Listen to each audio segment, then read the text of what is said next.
السلام علیکم دوستو، شروع اللہ کے نام سے جو بڑا مہربان نہایت رحم کرنے والا ہے۔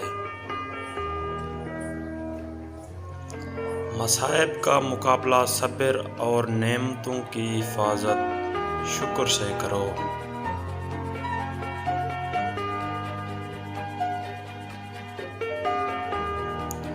جب آنکھیں نفس کی پسندیدہ چیزیں دیکھنے لگیں تو دل انجام سے اندھا ہو جاتا ہے۔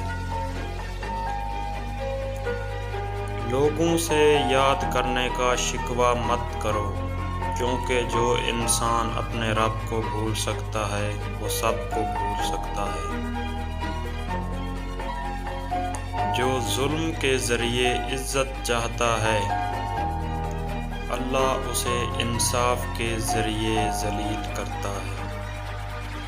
انسانیت بہت بڑا خزانہ ہے، اسے لباس میں نہیں انسان میں تلاش کرو۔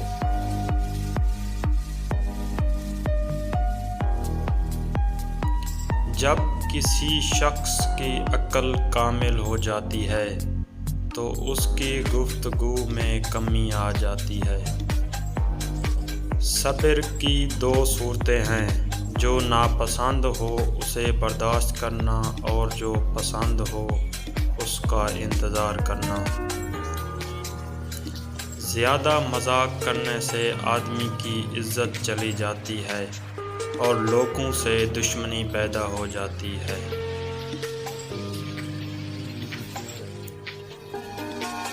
جو آدمی دوسرے لوگوں کے عیب کی تلاش میں رہتا ہے، اللہ تعالیٰ اس کے عیب ظاہر کر دیتا ہے۔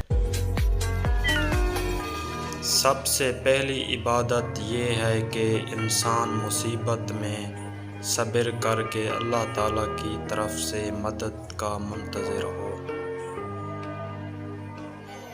اچھے لوگوں کا تمہاری زندگی میں آنا تمہاری قسمت ہوتی ہے اور انہیں سنبھال کر رکھنا تمہارا ہنر۔ اگر تم اس وقت مسکرا سکتے ہو جب تم پوری طرح ٹوٹ چکے ہو تو یقین جانو دنیا میں تمہیں کبھی کوئی توڑ نہیں سکتا۔